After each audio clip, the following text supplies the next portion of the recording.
Hello' friends, এয়া দেখিছে গধূলি সময়ত আমি অকণমান ওলাই গৈছোঁ। আচলতে কিবা এটা খাবলৈ ইমান মন গৈ আছিল নহয়, আৰু ঘৰত যে বনাবলৈও এলাহ লাগিছে। কি কৰিম ভাবি পেলাই ৰুমৰ ওচৰতে থকা ৰেষ্টুৰেণ্ট এখনলৈ বুলি ওলাই গ'লোঁ। আৰু এয়া অৰ্ডাৰ কৰিলৈ ৰখি আছোঁ, কেতিয়া আহিব বুলি ভাবি পেলাই।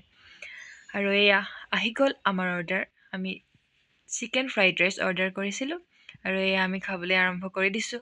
আপোনালোকৰ বাৰু লোভৰ পানী পৰিছে নেকি আমি খাই থকা দেখা পাই? আৰু এয়া দেখিছে নাই, এজনে একদম হাঁহি পূৰা মিচিকে হাঁহি মাৰি খাই আছে। আৰু তাৰ লগতে আমি অৰ্ডাৰ কৰিছিলোঁ চিকেন ম'ম'। আৰু এয়া আমাৰ চিকেন ম'ম' ফাইনেলি আহি পাই গ'ল।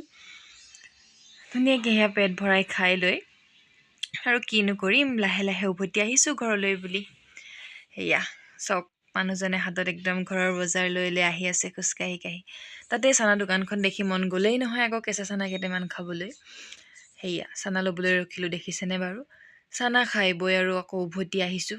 আহি পেলাই দেখিলোঁ নহয় ফুচকা দোকানখন। আকৌ মন গ'ল বোলো ফুচকাই খাই লওঁ। এইটোতো ছোৱালী মানুহৰ আৰু একদম দেখিলে ৰ'ব নোৱাৰা বস্তু, আপোনালোকেতো জানেই।